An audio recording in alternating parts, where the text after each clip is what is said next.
Hey everybody, welcome to Holding Priority Podcast, the CEDH podcast. On today's episode, we're going to talk about surviving your first tournament experience. What to do, how to get there, what it means. Yep. All right, let's move into the shuffle up. We've seen a couple of comments since our last episode. Thank you guys so much. Thanks, guys. Yeah, it's really cool to see. It also helps everybody see the podcast. So if you like it and you want it to grow, please leave reviews on any podcast platform that you listen to the podcast on. We do have a Podbean. That is where all of our links and everything are. It's holding priority on Podbean. That also has our link tree, which we'll leave in the podcast description. That has links to all of our stuff. And also, if you just go on to YouTube and search Holding Priority Podcast, you'll see all of our stuff. Yep. I try to look for all the new comments just to see what's going on. Yeah. So our last episode, if you're listening to these out of order, were 2 mega reviews of the Modern Horizons 3 set. And I'm going to read a couple of comments from there. There's some fire stuff in that set. Yeah. Hazard Man TV says, can't wait for that colorless blink card. I'm thinking he's talking about the 4-cost colorless blink card where you can blink 3 times. Oh, yeah. How great that was in Italy. Yeah, like agreed, my dude. For sure. That's just broken in Italy. And then we were discussing. Oh, let me make sure I say this right. Keurig. Yeah. So we got a little bit of lore drop here. He used to be called Carrick, pronounced Carrick. And then whenever he was Phyrexianized, he is now Carrick. So he dropped an E from his name whenever he was Phyrexianized. So thank you so much. I love seeing that lore drops. Yeah. Probably because when you're Phyrexianized, you get more efficient. Yep, that's true. Vowels, not efficient. All right. And yeah, and we got a couple of reviews on Spotify, which is really cool to see.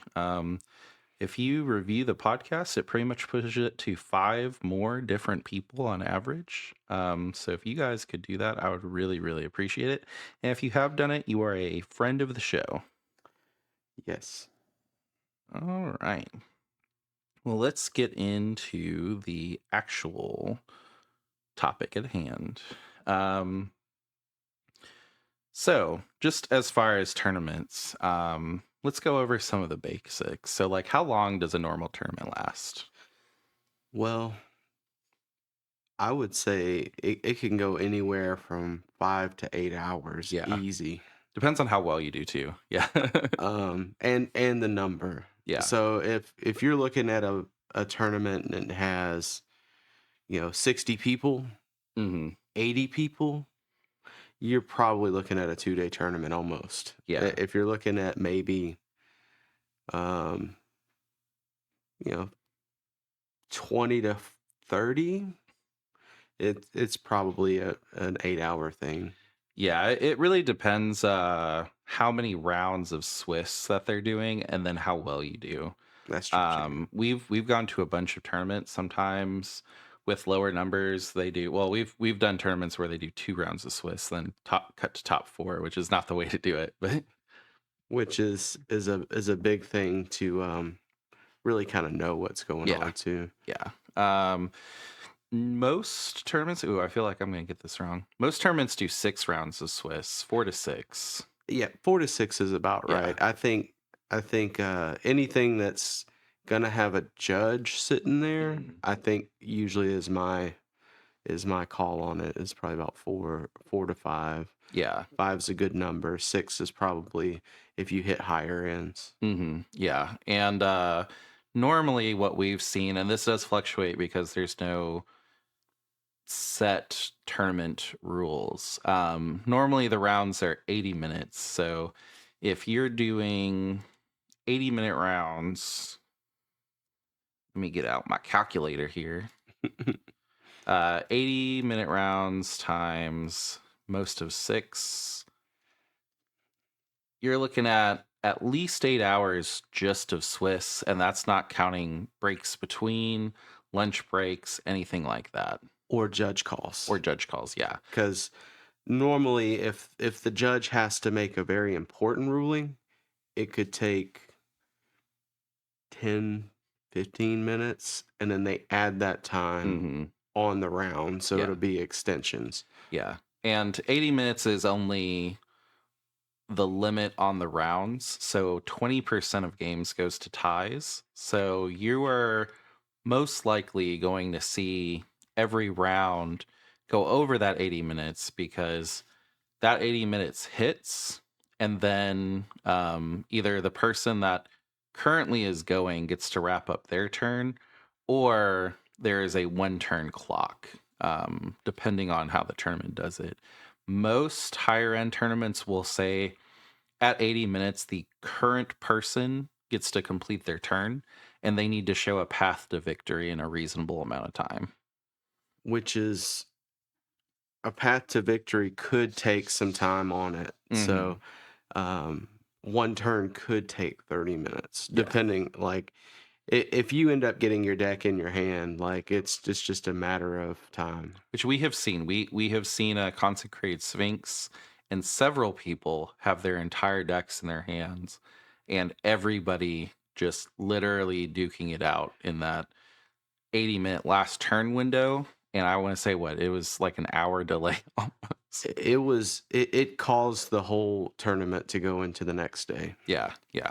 However, it was probably the best turn I've ever seen. It was awesome.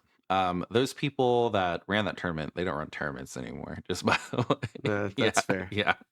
But I mean, it was supposed to be a 2-day tournament regardless. They were going to do the Swiss on Saturday and then top 16, top 4 on Sunday, but they had to push around into Sunday because the rounds between the time between rounds was just so high. There was a whole bunch of modern judges that had never judged CDH before, and the company running it was just like, oh, can't be too different. And it was very different. I mean, there's a lot of similarities. However, the interactions that CEDH runs, since I feel like since you don't have multiples of the same card, Yeah. you get some really interesting paths to victory. Yeah, yeah. But yeah, it was, not to go on it, but that was probably the best turn I've ever seen. It was crazy. Yeah. We whenever we go to a tournament, it's a all day thing. Wake up at 10 a.m., register, do the tournament. We're pretty good. So one of us goes to top 16 usually. So it's go home at 9 p.m. Yeah. And you're being nice about it. Sometimes depending on the distance, it starts the day before. Yeah. And because we get ready, we go make sure we're set up, and then go into the tournament the next day. That way it's not a drive 4-5 hours and then go straight into it. That'd be miserable. Yeah. Let's go into like what you should do before the tournament. So like how you would prepare for the tournament. So like we said, we will drive at least 4 hours. Well, not least, around 4 hours. Yeah. To go to a CDH tournament. And also depending on the prize and like, how established the tournament is, like how people know what they're doing. We like to go once a month, so we're willing to travel a good distance to go. So before you buy a hotel and drive all the way out there, there's a couple things that you'll want to do. So a lot of the tournaments are held on topdeck.gg, not sponsored by the way. And whenever you see the tournament, you can look at tournaments in your area up to a certain mileage. When you see that tournament and you want to go, and you've made a decision that you're going to go, you want to register for that tournament. So you will have to have an account. You have to make sure that you are registering before the player limit has been reached. And also, before you go, you do want to submit a deck list, which usually can be done on Moxfield. So about the uh, trying to get in there before the spots fill, just a side note, we've been to smaller tournaments and pretty big tournaments.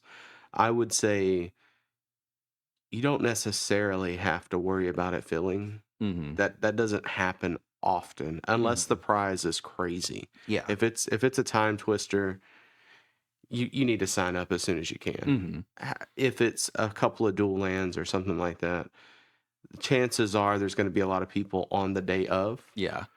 I will say signing up before will get you a discount somewhat. Yeah. It's usually like $10. 10 Yeah. $15 maybe.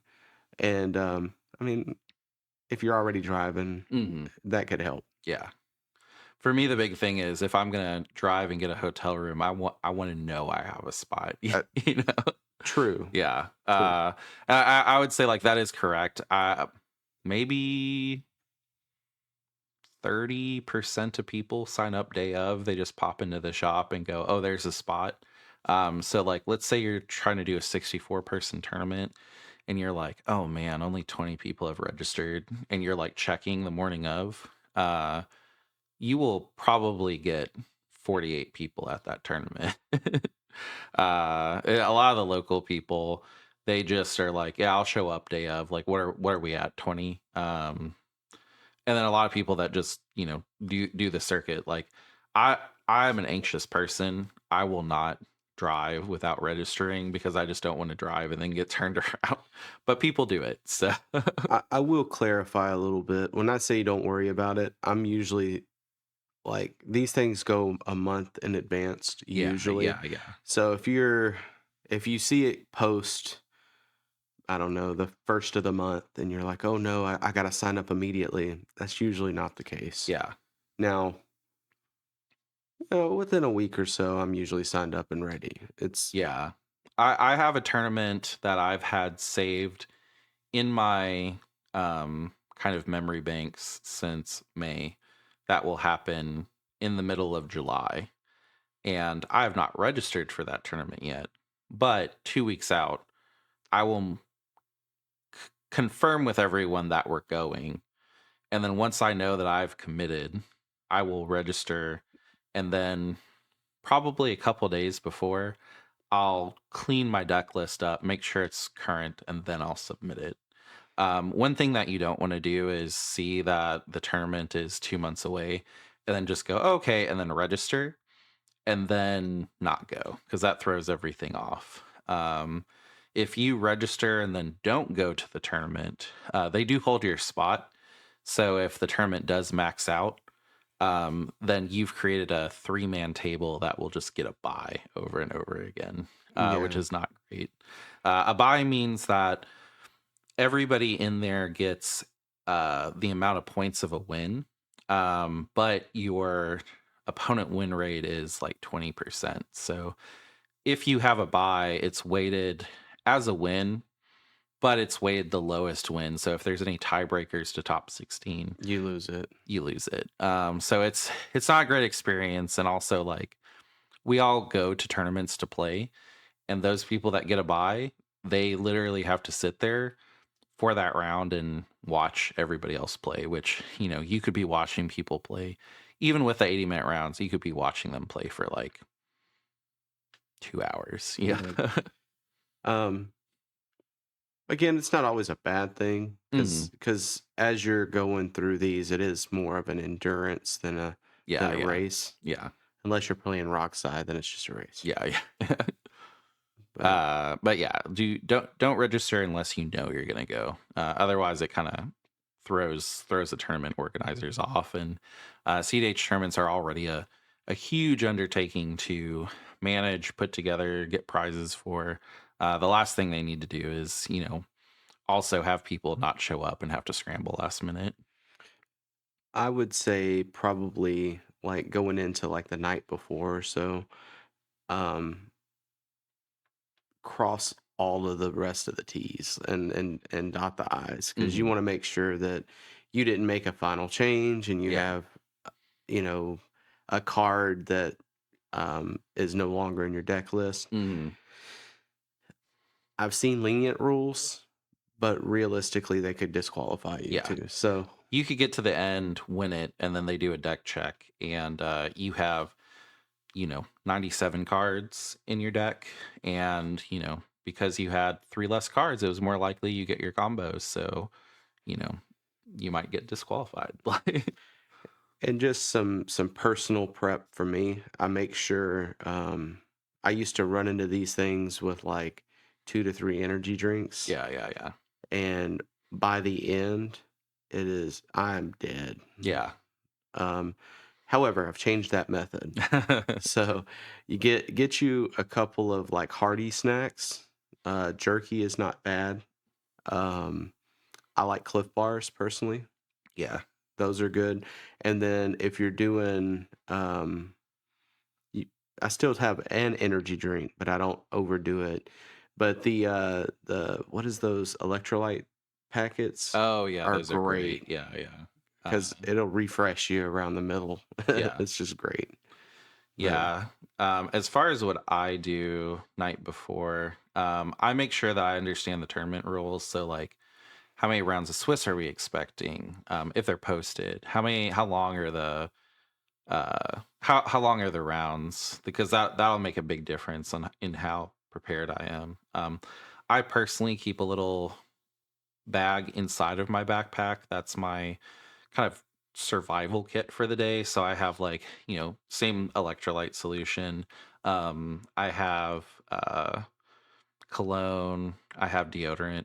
Please bring deodorant. You don't think that sitting there playing cards will be a nasty thing, but like I am marinated in sweat after 4 hours. Like the amount of physical or mental exertion that turns into physical exertion, like I will think so hard that I sweat. yeah, it's chess Yeah, chess moves almost, you yeah. know. I personally bring a backup battery for my phone just because if I do get that by, I want to not think about magic and play some phone games or talk to people. I want to make sure that I'm entertained should I get a buy. So I bring an extra phone battery because, I mean, again, you're going to be there for what, 12 hours sometimes. You want to make sure that you're prepared. At Um, least a full day. yeah. Protein bar because if I get hangry during a tournament, like there everybody's like emotions are already pretty high being at a tournament, and both ways, like high is in like everybody's just like, oh my god, I'm having so much fun, like I'm so glad I have people to play, which can very quickly, should things go sour and you're hangry, turn into like, I hate you. You're cheating or blah blah blah. So definitely bring some snacks. There are lunch breaks, but you'd be surprised how hungry you get just thinking. Like there are times where I can literally kind of feel like the tips of my ears heating up because I'm thinking so hard. Yeah, and not everybody has the best hygiene either. Yeah, yeah, So yeah. it is magic's never been known for Yeah, great smelling people, yeah. but um I think the deodorant is not a terrible idea either. Yeah, and a lot of game stores actually have been putting like spray deodorant in their bathrooms. And I mean, again, we've mentioned it a couple of times. We don't have a dirty duelist rule. So we as the Magic community, we're a little bit better. However, don't be the example of dirty duelist for Magic. Yeah. uh, so yeah, I bring all that. I have seen people bring fans. It gets hot, when you put 40 nerds into a small room. There is no amount of AC that's going to combat the body heat that's coming off everybody. You will be hot. You'll get some swamp butt. Like, just putting it out there. Like, uh, To be fair, I've never had swamp butt. yeah, However, I imagine bring some cornstarch to put down. baby powder that stuff. Yeah. So it's you want to be comfortable while you're there. So kind of know your situation of like, hey, when I go to my local game store, is my local game store hot? Would I wish that I had like a neck fan? It might not be a bad idea to pick one up. Water goes a long way. I To always bring a water Yeah, bottle. yeah, And if you don't have a backpack, I suggest it just because it's yeah, easier to kind of pick up and move around. yeah. Um, you don't want nothing crazy bulky. Yeah, you want something that you are going to be able to keep up with for, I would suggest just assume you're there for 12 hours. It doesn't normally go 12 hours, but assume you're going to be there for 12 hours. Have a backpack that you can put your playmat in, your deck. You will want a playmat. I have a playmat tube that I really like that just sticks into the pocket of my side bag. It's really nice because when I'm done, I just roll it up, pop it in, and then I just walk around. I don't have to worry about, my playmat folding in weird ways. It's always real nice and flat. Um, yeah, and that's as far as like the physical items, that's pretty much what I suggest. Again, check the tournament rules. Personally completely take my deck apart and separate it into, creatures, artifacts, enchantments, lands. I make sure that my deck list is completely up to date. And then I make sure I count my cards that night before. And then right before I get in the card to go, I count them again. Yeah, make sure your deck is full. Mhm. And if you do that and separate them, shuffle, hard shuffle. We we've spent maybe an hour or two at the night before just shuffling. Yeah. You do not want to go into a tournament where all of your deck is completely together, like your artifacts, your lands, and everything like that. And then in the moment, whenever you do the rush to get to your table and meet everybody, you just shuffle two or three times, and then you just hit a pocket of lands or a pocket of creatures. Like, make sure you hard shuffle, and honestly, I would hard shuffle if you can between every round. There is a rush to get to each table. Like literally, they just go, "All right, here's your tables," and you have like 5 minutes, 10 minutes to pick up your stuff, get there, go over. Get put your mat down, say hi to everybody, shuffle, all of that. Yeah, all of it. I would also like this might be something that's not necessarily thought about immediately, but the night before I would check and see what time it's meant to start Hmm. because if they say they're going to start at noon and there's 64 people, you're going to be there until midnight. Yeah, Easy. yeah. If it's 20 to 30, Hmm. maybe not so bad. However, the is it a sponsor? The shop people may get tired too, Yeah, and as that goes, they're not also playing, so they're ready to go. yeah, I've seen people start to rush at the end where it actually makes the most um, difference in games, you know, and it's just good to kind of know, okay, they're saying they're going to start at noon and there's 60 something people. This may not be as well organized as they're yeah. going.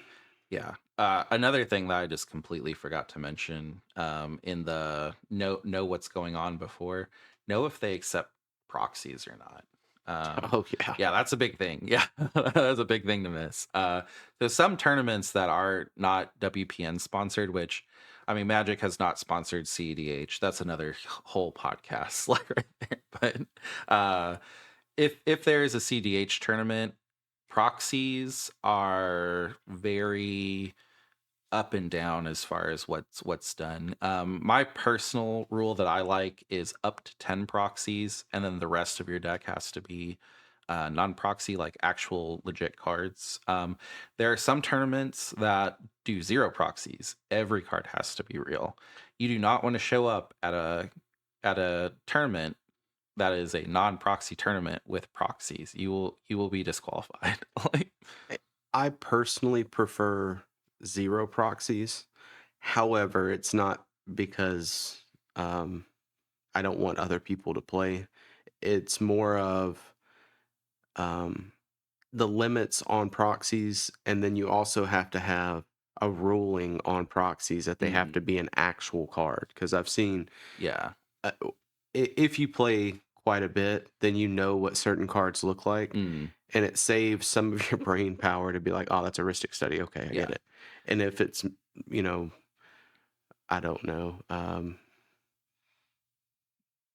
Yu-Gi-Oh looking or something, then it makes it a lot harder to. Oh yeah, if you have One Piece pirates or like yeah. It just uh makes it a little hard to see. yeah, and some tournaments, if they do allow proxies, they make everybody check in their proxies.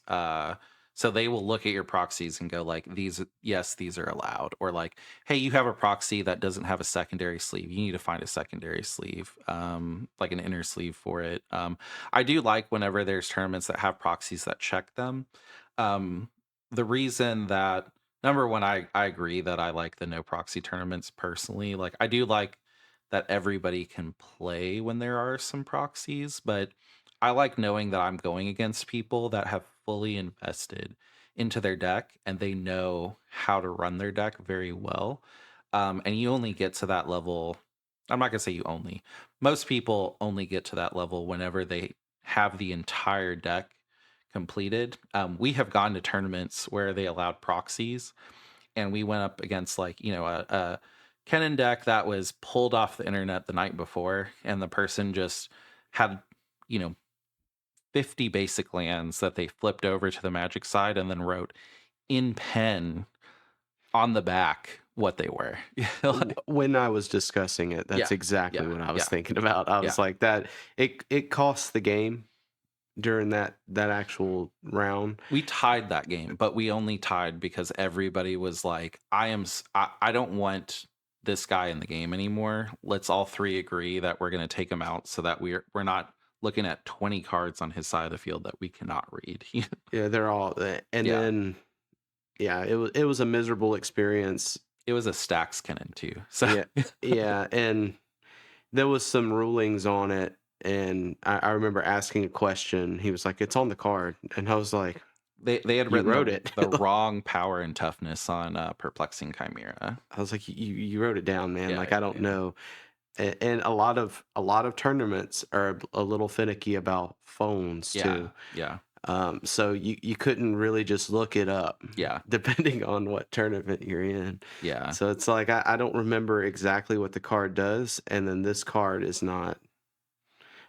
And then if you call a judge, like There takes time. was something with Homeward Path where like we and this is kind of a side note, but like yeah, with Homeward Path it was written and we had sent I think your one ring to somebody and then you were supposed to get it back with Homeward Path, but you didn't because we thought it was only creatures.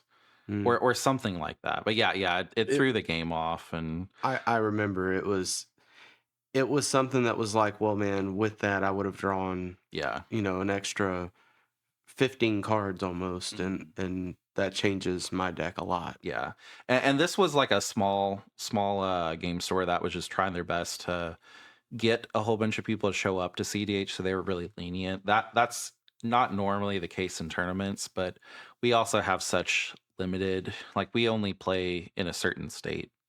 So if your game store is new and they're doing CDH tournaments, first off, please be patient with them. It's we you want them to do that. So definitely give them a lot of leeway, but also expect that they learn from their mistakes. And that was one of those mistakes that I do believe that shop learned from. I didn't see it again after, but we also haven't been back for quite a bit too. Um, Yeah, it stuff like that'll change how players want to show up as well, yeah. which, you know, Yeah, I mean, another thing is like while the shop is responsible for the community, you as a player are too. If you are fun to play with, people will be more likely to come back. If you are really awful to them, you might ruin their experience, and then they go, I don't want to do CDH anymore. Yeah. Yeah. Um, which again, I haven't really had any personally had any issues with, you know, rudeness or anything as far as player to player. Usually, it's what it is, you know. Hmm. I will say that remember everybody's there to have fun. Hmm. Hopefully. Yeah. Yeah. All right. So as far as tournaments, what's your kind of mindset going in? You'll go first and then I'll go next. So now that I've been to quite a few, I don't want to overthink while I'm there. Hmm. So what I mean by that is, as I'm there, I'm not really thinking about magic Hmm. at the moment. And maybe this isn't the play, but I know for a fact that I'm about to have an endurance race Yeah. Yeah. with 8 to 10 hours of just grinding out combos. Yeah. And with that, I'm gonna take a moment, maybe close my eyes, just be thinking about something, say hi to all the people that I may know there.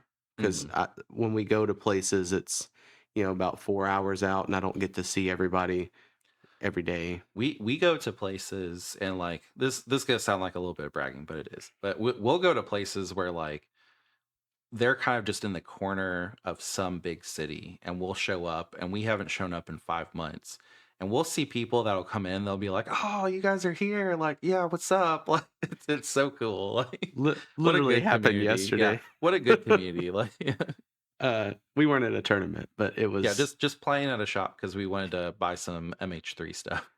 yeah, it was really cool seeing that guy too. Yeah. Um, so to me, I'm getting ready. I may make sure that, I'll run through my deck and maybe look and see if there's any cards clumped, start shuffling a little bit.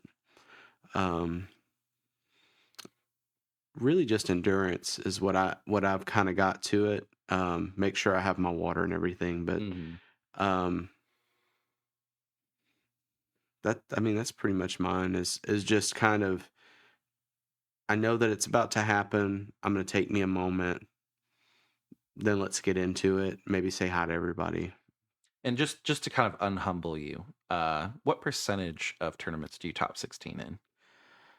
Like 90. Yeah. Yeah. Yeah. Well, yeah.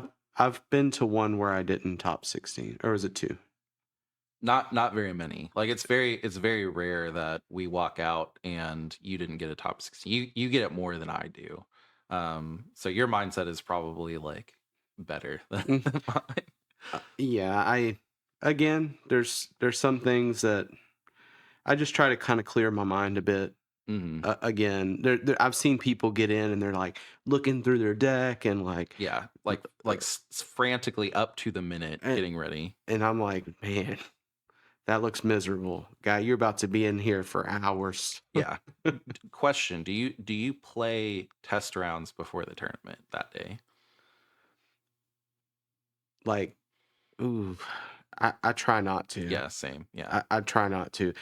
Maybe the night before where I night get it. before is where I cut it off. Yeah, Yeah, that way I get sleep. I'm good. I wake up. I'm ready. yeah, But no, I really don't feel like playing any more Magic after I'm done. yes. I love Magic, and I don't want to see it after that. And then and again, only for that day. Hmm. Yeah, The next day I'm ready to play again. I'd probably rather go to another tournament. However, we've done 2 tournaments in a row. It was a blast. Like I lost every round, but it was a blast. Yeah. but it's definitely a thing of, you know, keeping a clear mind Hmm. because you're about to strain yourself. You're it's an endurance. You're Yeah. about to go. Yeah, my on the flip side, not saying that I lose all the time, but I like to play a lot of off meta decks, so I'm very inconsistent. Sometimes I take the whole thing, and sometimes I lose every round. So, but I normally do pretty good, even with like I play Rocco and Atali and things that I make a point to avoid blue just because I don't like being the sheriff. I like being the problem. But whenever I go into a tournament, my mindset night before, make sure I have no anxiety about my deck, about how to play, get some test hands in, get a game in if I can. Another thing that's important, like to me, the most important thing about what to bring is a friend. Having a friend that you can talk to between tournaments, kind of buddy up in the morning and make sure that you guys are both kind of centered is awesome. If I was going by myself, I would get there, I would have like a lot of social anxiety, and that would throw me off my first round. Which it's super cool to just be like, okay, someone is here that I know that I can talk to. Yeah, I didn't think about that, but I could definitely see me being more reserved. Hmm. Yeah, I could see that anxiety coming up. Yeah.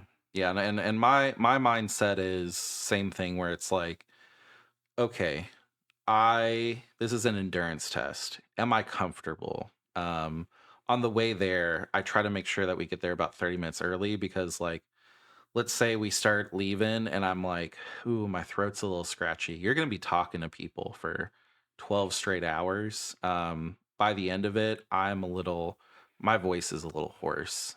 So there's been times where I've just been like, let's stop by Walgreens and get like, some really good electrolytes, like some Pedialyte, and then get a couple cough drops. Or like, I go in and I just think I need to shut off my I'm about to go play my pod mentality and go like I'm about to go against some people that if I give them an ounce of leeway, they'll run with it and take the game. Yeah. And sometimes honestly, like even though I go in with that, I'll start talking to people, and then first round, I'll keep a hand that's not like a super aggressive hand, and then I'll start playing, and I'm just like, oh yeah, I'm at a tournament. This was the wrong hand to keep. Uh, and sometimes it just takes that first round to snap me back in. But really, like shifting, making a point to shift my focus of like I'm at a tournament, game on. Is what I try to do, and yeah, just reserve my energy. Make sure I'm confident in my deck. One thing that's really helped, and I think has helped both of us, is just know that your deck can win, and know that you need to trust your deck sometimes. Like if you have a fire hand and you're just like, this can win turn 2 or 3. Maybe there's a couple things I'm a little worried about. Like I will need to get a land. This is a winning hand, but I will need to draw into a land by turn 3. Um, Sometimes it's worth that risk where you're just like, yeah, I do have 2 lands. I really need 3, and I need 3 by turn 3. Just go like, hey, I trust my deck. I know I built it right. I know that if I don't hit a land, I'll hit an artifact, I'll hit a creature that'll give me mana. Like, I built this deck good. This is a winning hand. Let's go. Um, I've definitely done that with brain freeze. oh yeah, yeah. Like on those pivotal moments where I was like, I don't have Lion's Eye, but I can start the combo, Mm-hmm. and maybe I have Storm of like 4 or 5, Mm-hmm. and I'm just like, you know what, we're going, Yeah. and then you hit it or hit a Lotus Petal or hit something, and you're just like, okay, well, I'm glad I trusted here. Yeah, I mean, confidence that you deserve to be at the tournament, and if it's your first tournament, also confidence that it's okay for you to lose every round. Like, there's some times where I've brought a new deck, and I'm just like, I will not be upset at myself if I lose every round, because I'm going against people that no disrespect to Blue Farm, but it's like I'm going against people that have a hive mind of a bunch of people that have decided that Blue Farm is the most efficient deck. It is the most consistent. They're running Blue Farm. I've just put together Rocco. It's like I cannot compete with that level of like hive mindedness. However, I have brought this. I'm here to have fun. Even if I lose, I will probably have fun. Don't think that I'm worse of a player if I go in and I lose every round, because I've won tournaments and I've lost more tournaments where I just lost every single round or only won one. So It happens. It happens to the best of us, and I am the best of us. Yeah, I mean, I've lost every round before, and Mhm. it was fun to play. Yeah. You have your moments where you're like, I'm doing this combo or this is happening, and um, rarely is it a turn one win. I Yeah. mean, that's not really a thing all the time. Mhm. And if it does, like, holy crap! Like, Yeah, too, and, like, also if if it's a deck that can win round 1 and you don't mulligan and go like, "Okay, this is Rogsai, I should probably" well, I do need to mulligan to make sure that I'm able to set up. I do need to make sure that I have, like, a silence or a force of will or a mental misstep, like, I need to mulligan. Normally, I don't mulligan for my opponents, but whenever I see a Rogsai, I know that they're gonna push turn 1 or 2, and somebody at the table needs to have been responsible. Yeah. yeah. Um, so we've made it there. We've maybe had one or two games in. What do you do between rounds? Really between rounds, I like to look at the stuff in the shop just to get my mind off of Magic. Yes. I I try, and this is gonna sound kinda bad, I try to avoid, talking and mingling with people that I don't know at the shop between rounds. Like, I definitely like talking to people when I get there and then talking to people after, but it takes a lot of mental fortitude for me to be social with people.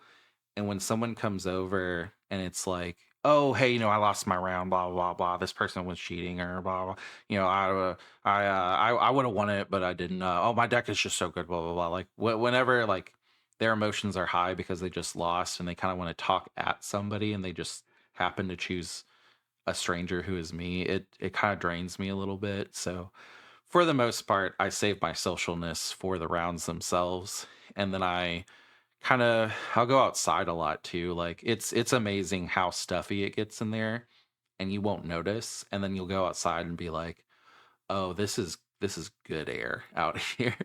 Uh and then also too, like, I'll just get on a phone game. Like, just if walking around and kind of stretching my legs and getting water and using the bathroom isn't doing it for me, I'll just go outside, get some fresh air, make sure I know, like, hey, there's 20 more minutes on the round.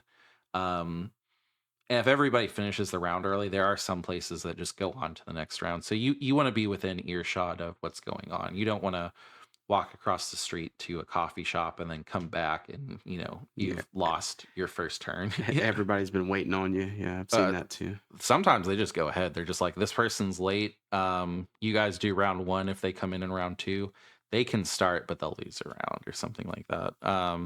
So I make sure that I'm within earshot of the tournament. I don't want to leave, but I will go outside and I'll pick a phone game that's like a nice, like, mental unwind, and just do that. What about you? Um, so unfortunately, a lot of times I go to time. Yeah, yeah, I don't want to not address this fact too. yeah. Um, winning or losing within 10 to 15 minutes of the round ending isn't necessarily bad Hmm. because you get a little bit of extra time to go to the restroom, Yeah. get something to eat real quick, some sugars in you maybe. Or, if there's a lot of time left, just closing my eyes Yeah. is great. Like, Yeah. um, I love looking at the cards that some shops have just because. Um, I've been to places where they're like, okay, well, you get at top 16, you get $80. Oh yeah, to window shop Yeah. before. Yeah, yeah. Yeah. That way I'm like, all right, this card and this card I kind of want. I know it's here. Hmm. Um, then if I get something like that, cool. I'll go get that. But really just Yeah. breaking your mind out. I carry a water, but as you play and stuff, it gets warm. Mhm. So getting a cold drink isn't always, Oh, yeah. during those times, it's just great. Mhm. Uh, Yeah, and we usually I insist on bringing a cooler because we travel for it. I have a cooler in my car that has ice cold drinks in there. And throughout the day, like, no cooler is great enough to keep drinks cold at, what it gets up to like 120 in a closed car during the summer. oh yeah, it's Uh a heater. but it is nice, like, I mean, if you have the spending money, definitely just support the shop, like, buy the cold stuff there, but their stuff is not as cold as I like it normally, just because, like, it's a shop refrigerator, like, it's not top of the line refrigerator. So I keep a cooler in my car that, like, between rounds, I get to go outside, I get to have the fresh air, go out to my car. Also, helps me disengage from people that have just decided to latch on and talk at me too, where I'm Yeah. like, hey, I was actually going outside, like, I was gonna, go get a drink outside. And usually those people will be like, okay, and then they'll find another victim. And not saying that I haven't done that either. There's been times where I've just been a little heat between rounds, and I've just been like, "Ugh, I just gotta talk to somebody. This person made eye contact with me, like Pokemon, like exclamation point above my head. Walk over, lock them into a fight. It happens, but it is nice to be like, hey, I was actually on my way outside. They're like, oh, okay, okay, okay. It's like, yeah, I'll come back, and, like, if you're still here, let's talk. And they won't be. That's the best thing. I'll say I'm a little bit opposite on it, depending on how the game went. Like, I am a big congratulator of crazy plays. Oh yeah, same, I'll yeah, be like, man, that was yeah, yeah. I didn't know what to do, or that was you did that, and I was like, wow, like that was a crazy combo. I'm gonna mentally note that for sure. Yeah, yeah, yeah. And I don't try not to be overbearing either. Usually, if somebody is feeding out negative conversation, like complaining, Yeah. it's not really what I'm trying to do. Mhm. More or less, I'm like, I can't believe we lost turn, 4, Yeah. or, I can't believe this happened. But Yeah. it, I find balancing, like I lost turn on my turn 1, their turn 2, because they went first to a Rogsai, and, it was balancing, like, "Hey, man, like, that was awesome to see, like, really, really cool. You even played through this, like, well-deserved win." And then look at the other people and go, "However, it does suck to win on like, to lose on turn 2." yeah, yeah. Like And again, those moments you're gonna remember, because those are the ones that are like, well, that was a crazy Mhm. play. Like, Yeah. I can't believe that happened. Yeah. And then also, like, what to do between rounds. This is gonna sound a little contradictory, but, like, if I sat down at a really good pod and we wrap up early, there are times where I'm like, these guys are cool. I want to just play for fun. Like, are you guys down to play for fun? Because it is a confidence boost to lose a round and then feel like you were like, ah, man, like, I shouldn't have lost that. Like, I got land flooded, I drew a combo piece early, that didn't feel right. And then sit down and play those people again and then pull out a win and go like, okay, like, this was a winnable pod for me. Like, I was just unlucky. And then sometimes people bring a second deck and they're just like, I have a deck that, I think has you know, I think it's good. I think it could enter a tournament. I was just not willing to enter it today. Do you guys mind if I test it out? And then people will swap to like other decks, and you'll see like, I'm currently working on a Gralnock deck that I would not be confident to bring it to a tournament because it's not very consistent on how it closes. However, I do think it's good, so it'd be cool to play that deck with people that play tournaments like a full pod. I didn't mention this either, and I didn't really think about it, but like, in my experience personally, we've been to quite a few, and sometimes that's the only time I see some of these guys Yeah, yeah, yeah. or girls, depending on who it is. And I'm just like, well, hey, would y'all want to catch a game before the tournament starts? Hmm. We've done that too. Yeah, yeah, yeah. And it was probably the most fun game we played Yeah, that yeah. day. In an environment that I know is going to be a safe, fun environment, I will go, "Hey, it would be really cool and lighten my mood to play a game with these guys." Like, I haven't seen them, in 2 months, and I use guys as, like, bro. Like, I will call girls guy tournaments too, like Either way, yeah. just fun stuff. Yeah, I yeah. mean, at the end of the day, we play Magic quite a bit, but there's still issues as far as getting pods together, Mhm. playing on a certain level, Mhm. and it's nice to be in the environment. Everybody's there, and then you know they really just love the game too and want to Yeah, yeah, play. yeah. Um, I get questions about tournaments of, "Hey, are you going?" Yeah, which is And cool. and really what that means is, "Hey, if you go, let's play." Yeah, yeah, yeah. I mean, honestly, just having a support system at a tournament period is cool. Like, I really like going with somebody, but also knowing that I have friends that live 6 hours from me, and we just all meet up at tournaments once a month is so cool. or Like, out of state, yeah, we're out of state. Like, because there's some guys or there's some that just drive, yeah, yeah. and I mean, I think we can say we live in Texas. Like, it's Texas is a giant state. You can drive 8 hours and still be in Texas, which is not the same for like a lot of other places. But we still will play with people that are like out of state. Like, yeah, it's it's fun. I would say just as far as between rounds, just for me, clear my mind. mhm. Don't don't don't let a game have a bad taste in my mouth type of thing. Just Oh kind yeah, of that's what happened. You made a fumble here. Just try to make it happen better here. You're in the tournament now. Let's try to keep that mindset. But yeah. I think we can probably wrap up with this last one too, which this is something that I still struggle with as far as like what to do in tournaments. Judges and when to call them. Like, what do they do? When can you call a judge? When should you call a judge? for me, I would say if two people start to have a disagreement about an interaction or a play of the card, that's immediate time for me. Yeah. Like I'd be like, you know what? Let's call a judge. Hey, judge, you know, with this interaction, does this happen? Hmm. And you want to be specific. You don't want to just be like, this is where we're at. Yeah. I would have a specific Yeah.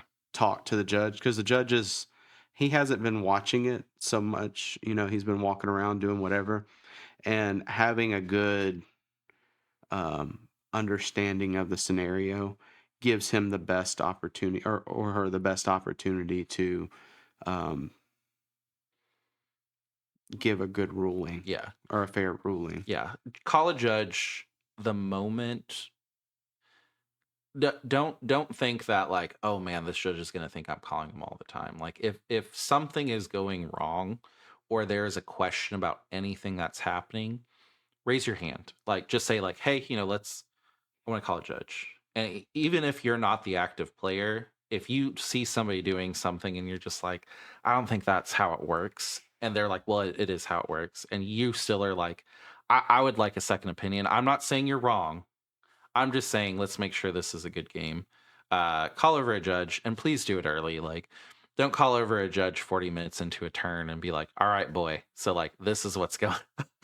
Yeah, because there's so many different things have happened.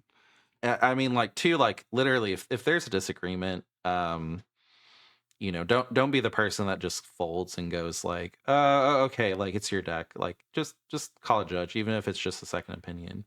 Um, there's been times and like really them deciding where the game state should go. Like any misplay, I would say call a judge over, unless the table is just completely agreeing of like, yeah, that's fine. Um, so, like, for example, I run Chalice of the Void quite a bit. Um, and we were playing a game where someone was playing Corvold, and they played Lion's Eye Diamond, sacked it for stuff, drew a card, and then did something. And I was just so afraid to see a Lion's Eye Diamond hit with Corvold that I didn't just clearly announce that their Lion's Eye Diamond was triggered, which technically it's their responsibility to keep up their game state. They should have. It's not a may. It's, if Chalice of the Void is on 0 and you play something with a 0, it's countered. So we called over the judge and I was like, hey, he played a Lion's Eye Diamond. My Chalice of the Void was out.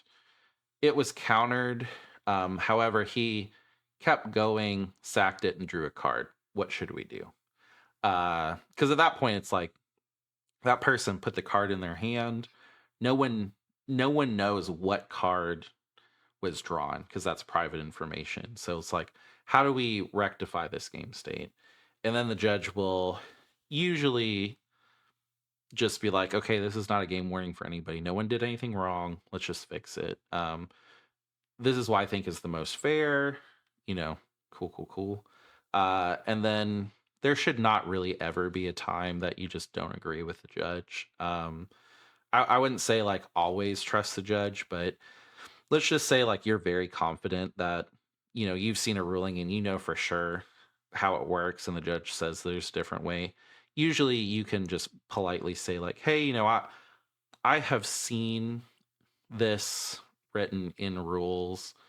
This is, my deck. I know this is a very specific ruling. One that came up for me was Wall of Roots, where technically you can tap and put a -1 counter on Wall of Roots, and before it dies, you can use the green and then Eldritch Evolution it before game state checks happen. And because it's such a specific interaction that really only happens in modern, uh, or very specific commander decks, I knew that was how it worked, and I had a disagreement with the judge, and I was just kind of like, hey, I really appreciate your call. However, I've played this deck for a while. I know this is how it used to work a year ago. Could we get a second opinion from the head judge? And the head judge came over and was like, yeah, actually, this has been updated. Like, while this is a very specific interaction, I know about it because it is a modern staple. This is why it works this way. They would give us 10 minutes back. However long the decision took, and then we would continue. So like, don't be the person that's just like, oh, you're wrong. Like I always get a second opinion. But there are times where it is appropriate when you're confident that the interaction properly. Also, arguing is kind of draining to me. Like Yeah. whenever I'm in that moment of, hey, I did this. This is my deck type of situation. Yeah. I'd be like, you know what? Let me call a judge real quick just to be sure. Yeah. And then, usually the judge will say it, and then we move on. But it gives that third party outlook Hmm. in a conflict that realistically, they're the rule. Yeah. So, especially with newer players, because sometimes you get those newer players in tournaments where it's like, I don't really want to argue. Yeah. And I think with everybody, like the moment that there's a disagreement, I'm pretty much just calling a judge. Like, or I'm like, hey, I don't think you can do that. And they're like, well, I've done it before in a tournament. And I'm like, yeah, let's just call a judge over. Let's like just have them look. And for the most part, the judges are like, heck yeah, I get to do my job. Like a lot of the judges, they watch the games the entire day, even when they're not judging. So whenever they get to jump in and be part of the game, a lot of them are just like, heck yeah, I'm coming over. Yeah, I've seen them, especially at the end of some games. They'll pull up a chair and just kind of sit and Yeah. watch the entire game. Yeah. It's never, to me, it's never been nerve wracking. Hmm. It's more of a, they're smiling, they see it, they're having a good time, Oh, yeah. like pretty much a front row seat is Yeah. is what they're doing. But yeah, I would say as soon as the disagreement, like as soon as you have an inkling of some kind of an issue, let them know immediately. Yeah, yeah. And now, if you're not in the game, that's a very Yeah, you're someone who is observing, even if you know someone's playing something wrong, do not say anything if you're observing. You are a silent observer. Like, unless it's like outright cheating. mhm. Usually, it's more of a I don't. It's E- a really hard thing to be on the outside because it's like there's certain things that are if you miss your own trigger, yeah, like let's say it's a heuristic study or something, yeah, because you since it's a may ability, the judge isn't going to be like you missed your trigger. yeah, You need to have your yeah, trigger. Like it's more of and I didn't know that at first. yeah, I think I was maybe 4 to 5 tournaments in yeah, and they were like, we don't have to say a beneficial trigger. yeah. If you miss a beneficial trigger, even if it's not a May, you miss it. But Yeah. yeah, well, yeah. Well, I've had that situation come up where I have been watching a game, and I'll just say I was watching you in your winning turn, and someone had a creature. They had aura shards, and then a creature that every time you cast an instant or sorcery, they would get a token spider. And every time you would cast Brain Freeze, they had an opportunity to destroy your Underworld Breach, and no one at the table knew. And I sat there and I was watching it, and I got out my phone and I was like, let me just look up and make sure Aura Shards is not a May. And I looked it up and it was like, this happens for sure. And I was just like, I'm gonna wait. Like, I felt pretty bad because the guy that I won on that one mhm. was a pretty good guy. Yeah, And I didn't know it. If I would yeah, have known it, I wouldn't have started the combo. I would have yeah, killed it first. However, yeah, it was one of those things that um I that was the moment the judge was like, well, it was a beneficial trigger and they missed it. yeah. And I feel like I did the right thing there, where like I made for sure reading the rules that it should have happened, and the judge was sitting there watching it because you guys were the last round, and I was like, hey, can I ask you a question, like, away from this game? And he was like, yeah. So we got up, we went without of earshot, and I was like, hey, this guy has aura shards and he's popping out a whole bunch of token spiders. Aura shards should trigger, it's not a May. uh is this something that, like, we need to go back, or are we just cool saying, like, hey, he's currently winning, he's putting the last touches on it. Like, the game state is so far out. And they were like, actually, like, let's go talk. Pulled the other judge over and was just like, hey, this is what's going on. And they were like, okay, we all agree that we're just gonna leave the game state as is. Cool. And then once the game was over, they were like, hey, just for your information, you had aura shards. You could have destroyed his underworld breach at any time. You didn't. It was a beneficial trigger. We're not going to set the game state back and go, you didn't win. However, to make your future play better, if the situation comes up, you can just pop their underworld breach. And they were like, oh, that, ah, man, okay. Yeah, Yeah, thanks. my initial thing was, dude, I'm so sorry. I Yeah, didn't know. yeah. Like It I happens. wouldn't have done it if I wouldn't have known. Again, it's an endurance thing. I Yeah. think then was my third game at like 5 o'clock. It Yeah, was I was already out. So it was quite late into the tournament.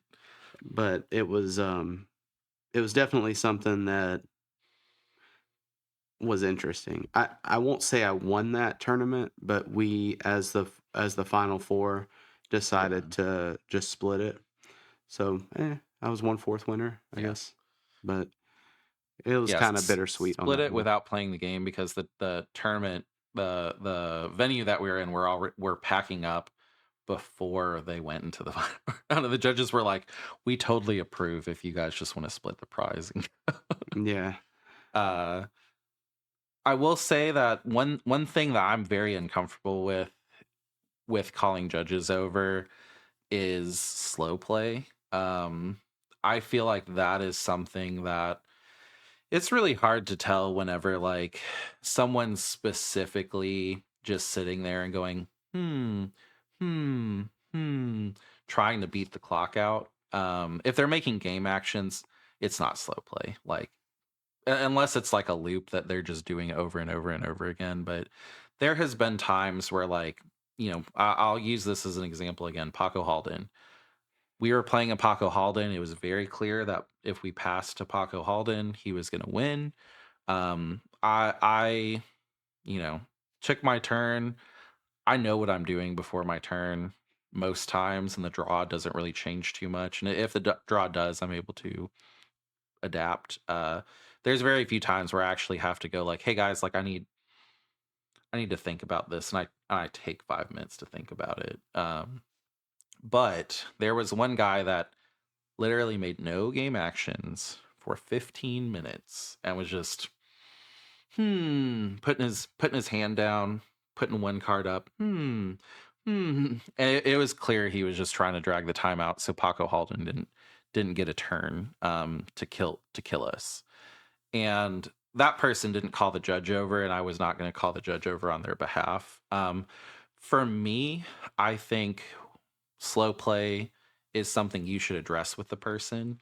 You should never just see them going slow and then just go judge, judge, like right away. Yeah, Like no. at least go like, hey man, we've got 10 minutes left on the clock. I understand that you've been thinking for the last 10 minutes with no game actions. Like, can you make a game action soon, please, to keep the game on pace? And usually like it feels bad, but it is a part of competitive play. You do need to check people on that because sometimes they legitimately are thinking too, and then they're like, "Oh, really? It's been 10 minutes. Yeah, you're right. I'm indecision paralysis. I do need to make something." Just don't be rude about it. And then if you nudge them, and then they keep taking a long time and not making game actions, at that point, I would see like, "Hey, judge, like." Could you watch this last 10 minutes? And that's usually just enough for the judge to go, oh, okay, I know why you're calling me out. Yeah. I think that I've seen both ends of this. Yeah. There there was an instance in one tournament where I kind of not really got into it with the guy, but I was like, "Look, man, at the end of the day, I have a decision to make here. I have a game action. I'm literally trying to think of hmm what I'm trying to do. I haven't made it a game action for 2 minutes and you're telling me to hurry up. Yeah. Like, Yeah. give me a moment." Yeah. And also that dude, because I was watching that game, that dude took took the same amount of time to think about his turn too.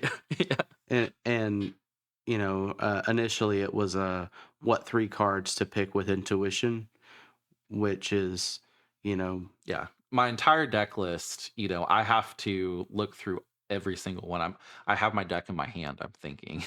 and a little bit before that because I had a plan for it and then he countered something, Mhm. and when it happened, I was like, okay, well my initial thought was gone. I have to figure something now. Yeah. And it's one of those things where, you know, I get it.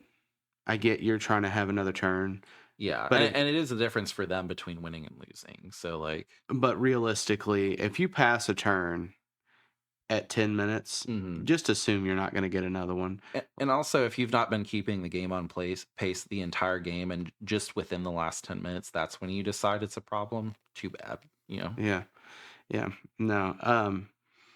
And I do feel in that game the lady before, Oh, on Tivit, yeah, yeah, yeah, him should have won. yeah, yeah. Like she should have won because she had the most life, and he took his turn with, you know, at 30 zero. seconds, Yeah, it yeah, was yeah, almost yeah, at zero, yeah, and yeah, mainly because she was being nice, I think, yeah, yeah, and I think that she should have just been like, "Let me play this." yeah, And anyway, that yeah, I digress. yeah, I and I, think that calling judges is the way to go.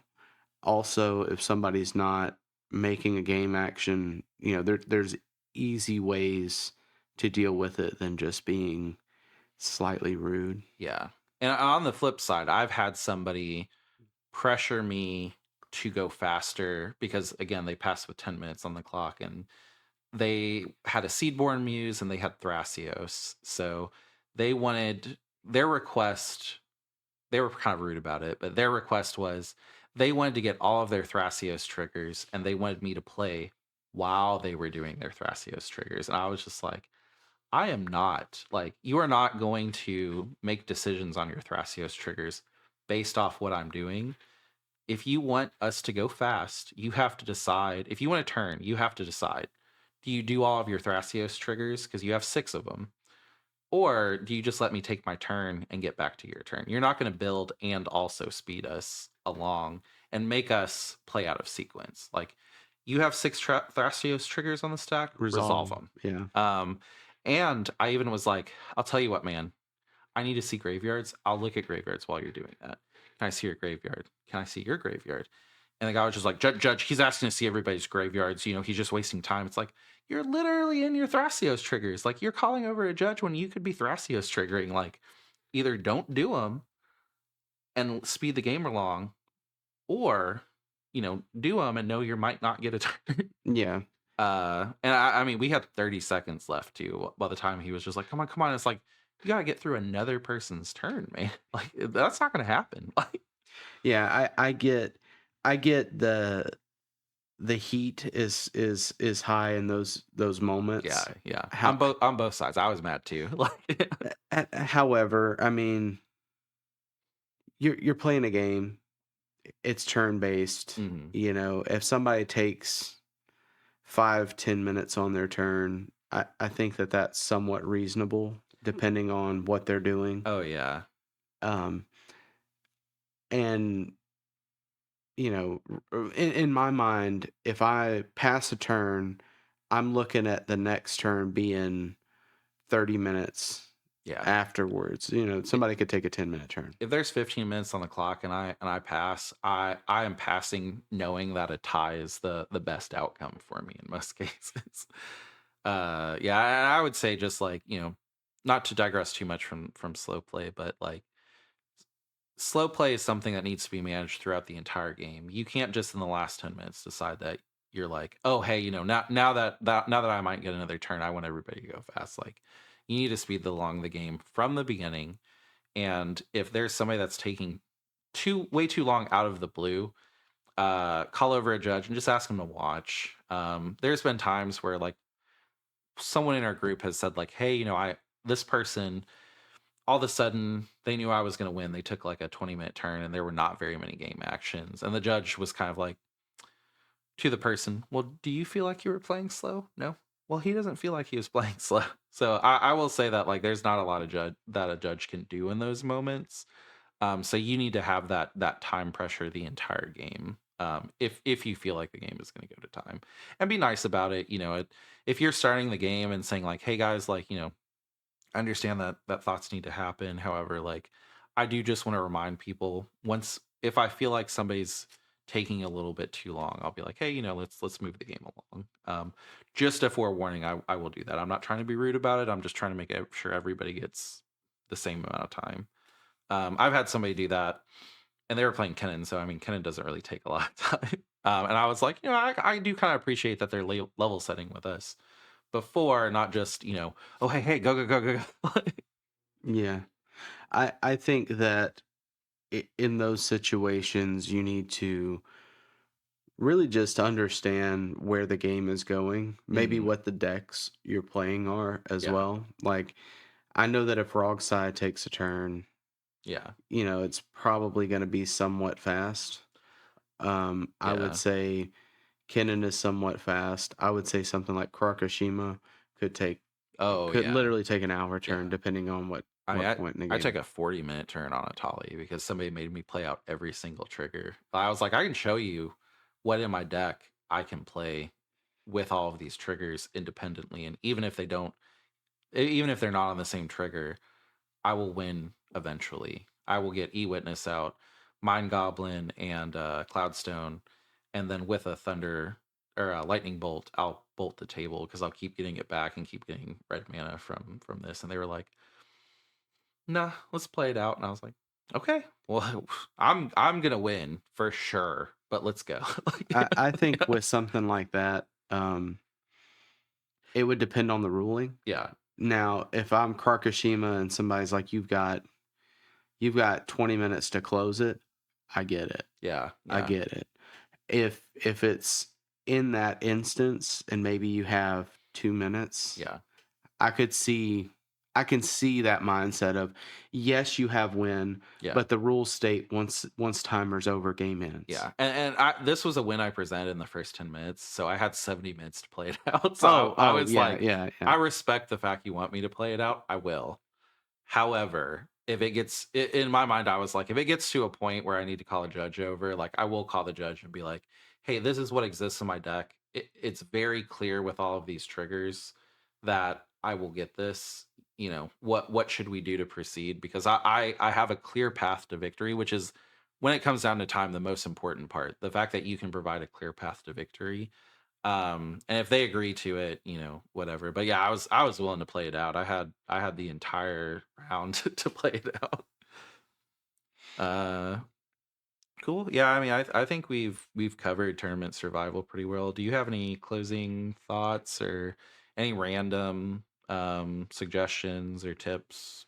I would say, my least favorite times in tournaments is when I'm cranky, Oh yeah, yeah. and I get that way by not being prepared for it. Ultimately, is why this whole Yeah. section came up. And cranky could just be you didn't have a Snickers. You Mhm. know what I mean? Yeah, Like, yeah. and at the end of the day, you're there to have fun. It's kind of one of those things where you want to be respectful to the other players as well, and managing yourself is part of it. Yeah. As far as my kind of final closing thought, I didn't really know where to put this, but I think it's really your mindset wins games, honestly. It sounds a little cheesy to say that, but like I've seen people go in with a certain mindset and just continually lose because the losses were never their fault. One thing that I have done that I've seen a lot of like growth in myself as a player with is every single time I lose, I could have been better. Um, like let's say you lose to Rogsai turn one. Like don't beat yourself down, but like look at that opportunity and don't just go, oh man, like that guy got a god hand. That's not fair. Like that guy built his deck to get god hands and knows how to mulligan. Like it's fair. Um, what could I have done? Well, I probably should have mulliganed for interaction. Or, if I'm not a deck that runs interaction, politic. Right whenever we're starting, go, hey guys, there's a Rogsai at the table. We all know Rogsai can win turn one. I would Do we? suggest somebody get interaction. Um, Yeah. Do we have something? yeah, yeah. Like I can tell you guys I'm not gonna keep a hand that just tries to blow Rogsai out of the water because I don't want you guys ruining interaction on me. I'll get a very reasonable hand if we can agree to get some, interaction with Rogsai. There's always something I could have done better, and that's what I focus on. I'm not going to beat myself down. And it's really easy to be like, "Oh man, I had win in hand if it would have just got to my turn." That is always the case with every person at the I table. was gonna say Yeah, that too. I was yeah, gonna be like, that's the most I hear yeah, out of yeah. everyone. I had it on my I turn. had it on my turn. I had it on my turn if no one interacted with me too. Yeah, Like, yeah. yeah. I hate having those conversations. Like a lot of people will be like, I had on my turn. It's like I had a mind break trap. You did not. You like it's never think like, oh, I was just out of turn sequence. Like you just always think, how could I had it on the turn after, I think. How could I have done it earlier? And sometimes like those questions are great because like you're just like, I don't think there was anything that I could have done. I think I played that game the best I could have. Great. Yeah, Yeah. I've had a few of those where I Yeah. was like, I don't think I would have done anything different. However, um, Maybe I should politic differently or yeah, yeah, yeah. and at the end of the day, like, because I was asked, and to go back to this guy that was trying to rush me, Yeah, yeah. because I did something, and he was like, "Well, why would you have done that?" Somebody that was spectating, Yeah, and I yeah. go, at the end of the day, man, this is a social game, Yeah. and this is politics. Yeah. And he was politicking not in a way that was doing him any favors, Mhm. and I would for sure rather see this outcome than this Yeah. outcome. Yeah, So, it was someone accused you of somewhat king making mm, was the thing. eh, And yeah, yeah, I agreed with it. Like I felt like you'd said, I felt like the person before should have won and they were nice and they passed.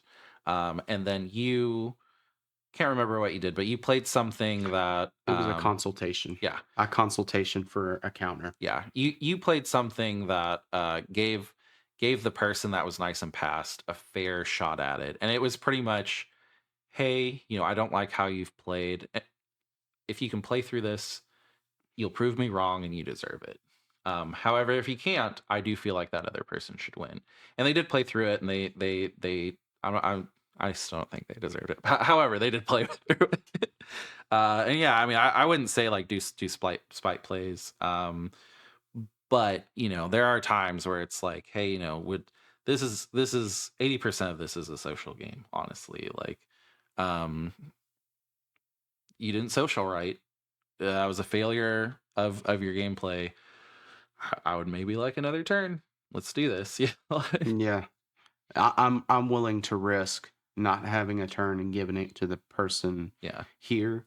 And I'm not going to get another turn if you win anyway. So, yeah. Yeah, so it was one of those outcomes. I think that um, you know that was a big thing at the biggest tournament we went to. Is it was such an endurance race Hmm. that I was like, I would have been better if I would have had X, Y, and Z.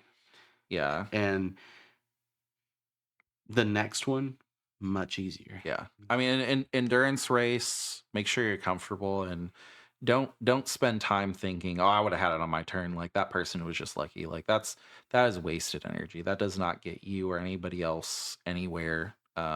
Just go and think like, how could I have been better? Okay, next round, I'm going to make a point to politic more. I'm going to make a point to, before we do mulligans, point out we have a turbo deck, and while I'm playing a deck that can't do interaction, I would like someone else. I would like to remind somebody to get it. And if that's all I have to do, great. Like, Yeah. all right. Well, I think that is good enough for our tournament survival guide. If you're listening and you're on a platform that you can leave comments, so like YouTube, I know for sure you can leave comments. Please let us know if there's anything that you do. I mean, we are still learning too. So if you could tell us something that you do that you see a lot of benefit from in a tournament, like let us know. Leave comments on YouTube. Honestly, you could leave a review on Spotify. I believe Spotify or Apple Podcasts lets you leave a comment with your review. Clearly review 5 stars with your comment. Oh yeah, Yeah, yeah. yeah. But yeah, I mean, like we love interaction, and interaction at all pushes the podcast to more people.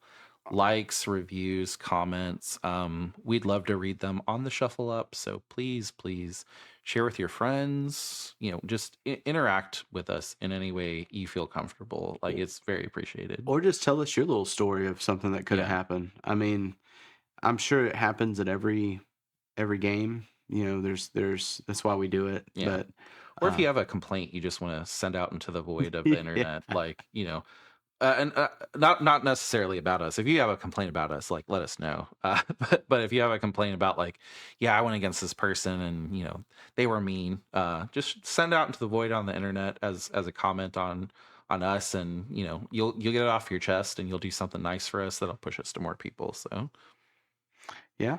Um I think we'll see you guys next week. yep. We're back to our normal bi-weekly Bi-weekly. schedule. We do special exceptions for the set reviews. That's why there were 2 episodes in a row. Um, we'll probably do the same thing for Assassin's Creed when it comes out in Bloomborough. MH3 was a huge set, so we did want to break it up between normal and Commander. Uh, might not do that again. There was just a lot to talk about. It was such a cool set. Yeah, for sure. Yeah, but we will see you on the next episode, hopefully, and let us know how we're doing. All right. See you next time. Yep. See ya. Bye.